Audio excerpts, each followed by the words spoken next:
Hey everybody, my name is Will, and in July 2019, I became a new blogger. So if you've already been following me, you know that I'm going to be posting these blogging reports each month for the first year or two, so that if there's anything I'm learning that can help you guys out, then you can learn from me and not make the same mistakes. If you're new to the channel, welcome. I'll be doing these updates for blogging, YouTube, and the path to financial independence, along with everything I'm learning. So be sure to subscribe down below if you want to follow along, become a part of the community, because a big part of this to me is to share it with you guys and learn from you just like you're learning from me. So be sure to leave me a comment with how things are going and what your goals are. With that, let's get right into the video. So if you're returning, welcome back. I am going to do a quick recap of just how kind of things went that first month. If you're new to this series and how things are going, be sure to go check out that first video. Full disclosure, it is pretty long. So I'll link it up above, and in the comments section below it, there are timestamps on each area that I talk about. And I do that because it ran far longer than I meant for it to, but I want you to be able to skip around to the content you want to see on it. So definitely go check it out. I go far more in depth on how everything gets started. These other videos are just going to be updates on how things are going, and then every once in a while I'll do a more comprehensive, of what I learned, what I wish I had known. So let's get straight into the recap. Last month, I had 347 page views, which isn't a whole lot, but it was a first month in a very competitive niche from a complete online income newbie. I also made 34 cents from medium.com. Medium is a really interesting traffic and monetization source, and I go more in depth on that other video. It's in the, I think, income and traffic sources in the timestamps in that other video.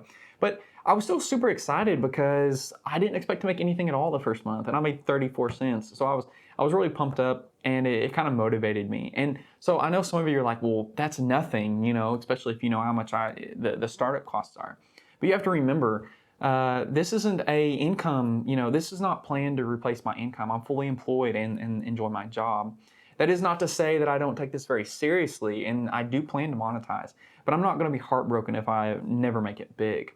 So with that though, because I'm fully employed, I do have some real time constraints. I have a family as well. I am in leadership in my job, so I have a lot of obligations. Those time constraints kind of do make it a little bit rough. In the previous video, I talked about that I'm really niching down. I'm niching down into financial independence. And these are sort of extra just to share how things are going because I think it's interesting. And I think a lot of people are interested in the path. And I want to give it a very, a real feel to you so that you really know how it's going. Nothing sugar-coated, trying to, sell you products. So that's what this is. And I did have a few shortcomings, like I said on the time. Part of that is I can only focus on a few specific traffic sources. So if you have more time, you may see bigger growth than I do, just because it's so hard for me to keep up with more than just one or two traffic sources. So due to those time constraints, I did have a few personal failings this month too, and I'll go more in depth on those and how they kind of had a negative impact on my growth. So that brings me to my blogging strategy and content goals for the month of August. So August, I also started the YouTube channel. Just like with the blog, I got a lot more initial traffic than I expected. I got a little bit of traction really early with YouTube, and so that really focused some of my attention away from just the blog. Now, I'm cheating a little bit in that my blog content is directly linked to my YouTube videos. So each post of each kind of go together. So they're being written together, they're being researched together. And so it really does cut the time a little bit. It still takes an extensively longer work sit-down period to record a video, do the editing and all that good stuff compared to just writing a blog post. So with that, I still was able to maintain my presence on my traffic sources.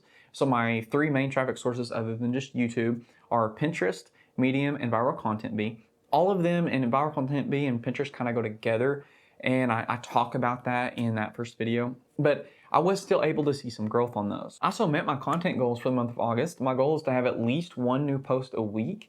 I was able to get 5 out this month with an average word count of 2,255 words per article.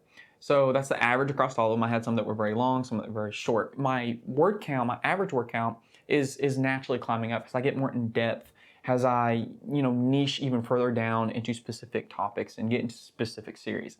I think it'll actually remain right around there too, in the low 2000s. I think that's a happy point to be because I have some longer posts that are explaining something in detail, and then some shorter posts that have really just actionable steps. And I want to continue that so that there's a little bit of mix, but I'm maximizing value so that I'm not wasting you guys' time. That brings me to the blogging traffic this month. I actually saw some real growth in the traffic, so I'm pretty excited about it. I had a total of 229 users that brought a total of 292 sessions, which is really exciting because that means, there's people returning to the blog. And a total page view of 559.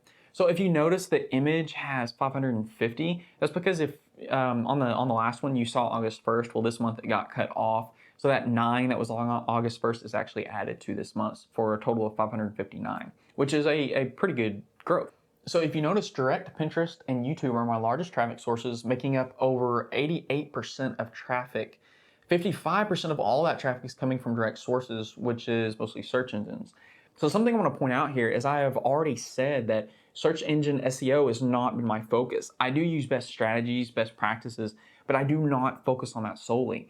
It's really interesting that so much of my traffic is coming from that. And so to me, that points that I cannot recommend enough to do those best practices. Even if you're not trying to buy courses and go in depth on SEO, because it's a lot to learn, at least learn just the best practices. Download Yoast, definitely, and really make sure you're using those. I also gained some new email subscribers on ConvertKit, bring me to 17. Now, 9 or 10 of those, I did forget this in the first one, 9 or 10 of those were from people that I'd already helped or were looking for help that I'd already talked to, and they wanted to be a part of it from the very get-go. So I added them pretty early on. I've already seen some growth though, and cannot again talk any more about ConvertKit. It has been incredibly useful because I can build the landing pages and the sign up forms so easily for one price, and it keeps up with that. It actually shows me each day how my subscriber count goes, shows me how many emails have been sent out, and even the open rate and follow through rate on those emails. So it's really, really useful. So to get to my personal failing though, it's definitely Pinterest. Now it's funny because Pinterest is one of my highest traffic sources and I really let it slide this month.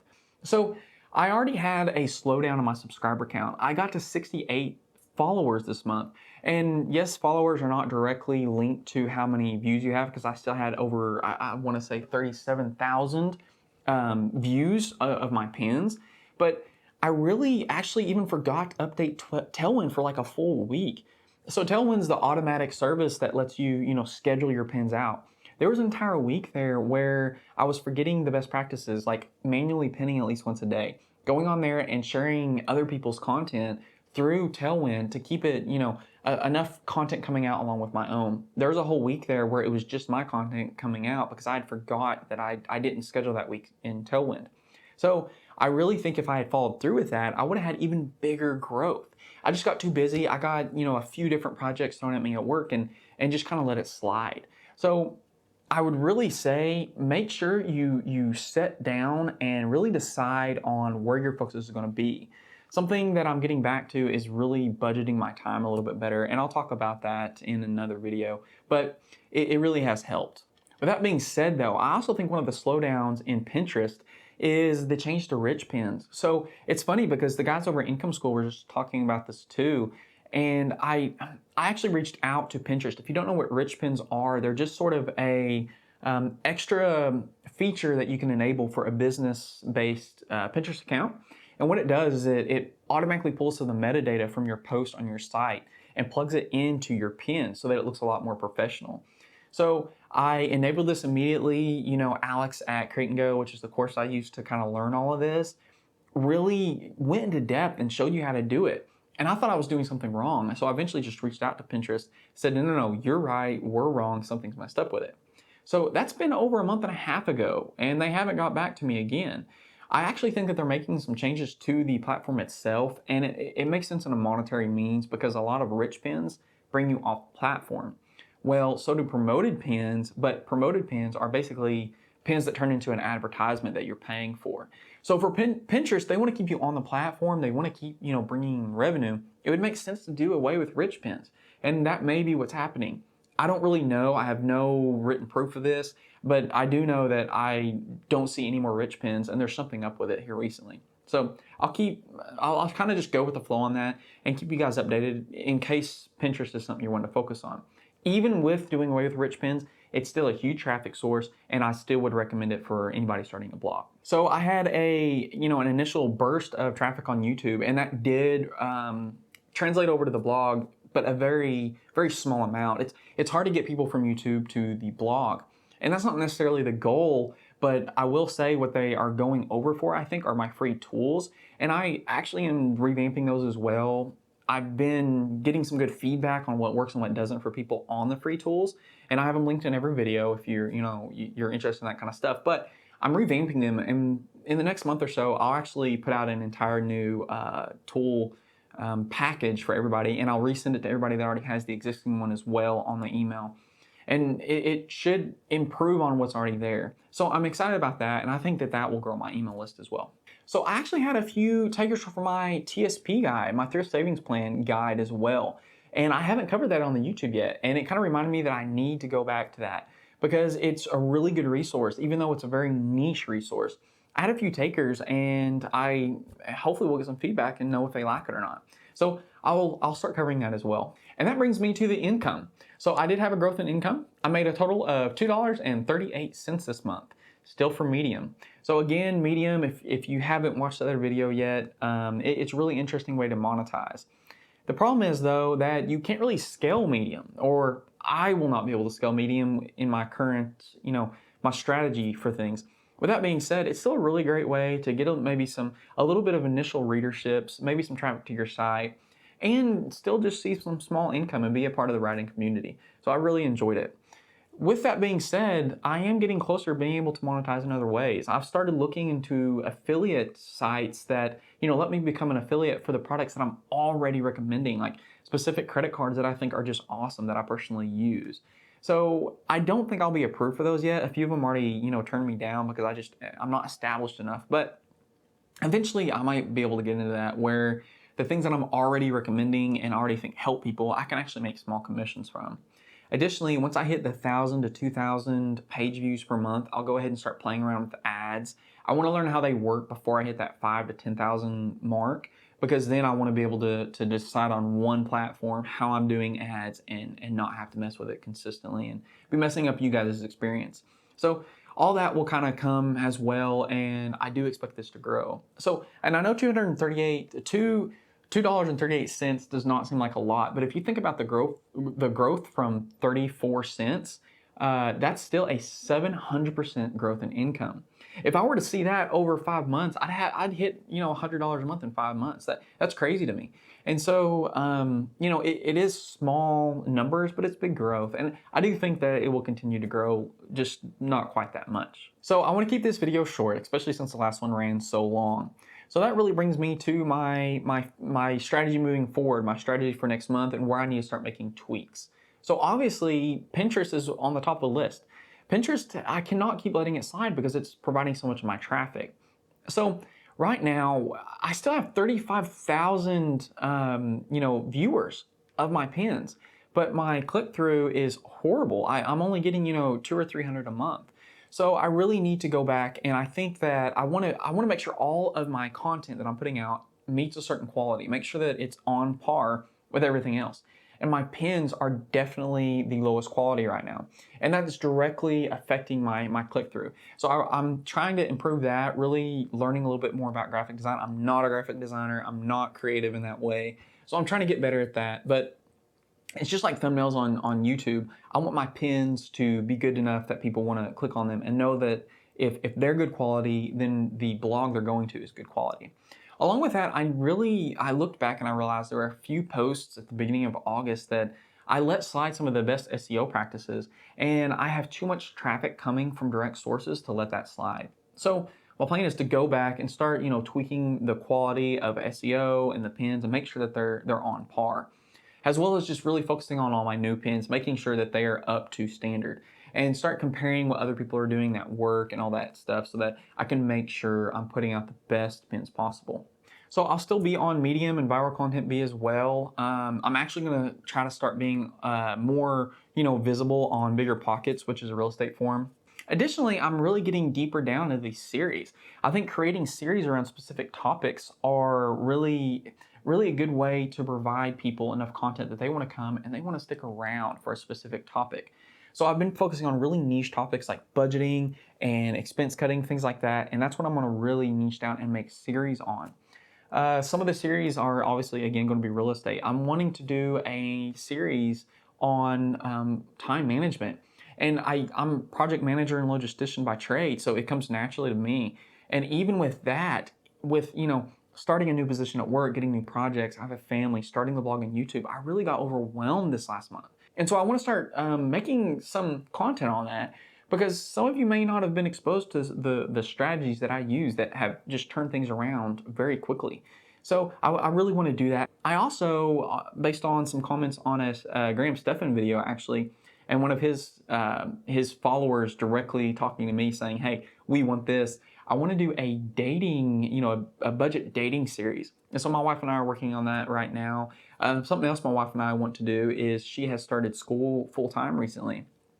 And it really brings me back to how I'm making, I got out of college with just very minimal debt. We're kind of going through the same thing with her. Things have changed a little bit, but some of the strategies are still working. So I want to do a series on how to save money in school. So, those are some of the series that I want to be getting into. Really niching down is important whenever you get started. So I would definitely pick a few right at the beginning, but don't be scared to deviate or add on. The student thing, the planning, the time management thing, definitely something I did not expect to do. But I think there's enough value there that people will enjoy it. So be open as you're going through to really find new niches that you can fit into or just provide value to for your viewers or readers. Hopefully you still got a lot from this video. It wasn't quite as structured. I just wanted to, I know it's very vloggy, but that's what I wanted to talk about, or how I wanted to talk about it is in a much more personal way, so you know how things are really going. Because, I did fall off the wagon on a few things this month. I got overwhelmed. Those are the sorts of things that you're going to run into. And so I'll continue to talk about that. I was pretty happy and excited with the growth this month. It's been a lot of fun, even though I have been a little bit overwhelmed. And I'll continue to learn better time management and get better at that again. So it'll get easier, and I'll talk about that each step of the way. So I hope you got a lot out of this video. Let me know how things are going for you. Question of the day is, have you started a blog yet, or are you even planning to, or you just like following this journey? Let me know kind of what your plans are below. I really do like hearing about it. If you want to see more of this, want to follow along the way, and especially if you want to know more about financial independence and real estate, be sure to subscribe, because all that stuff's on the way too. So again, thanks. I'm really humbled that I have as many viewers and readers as I do already, and I really look forward to sharing the journey with you guys. I'll talk to you guys next time.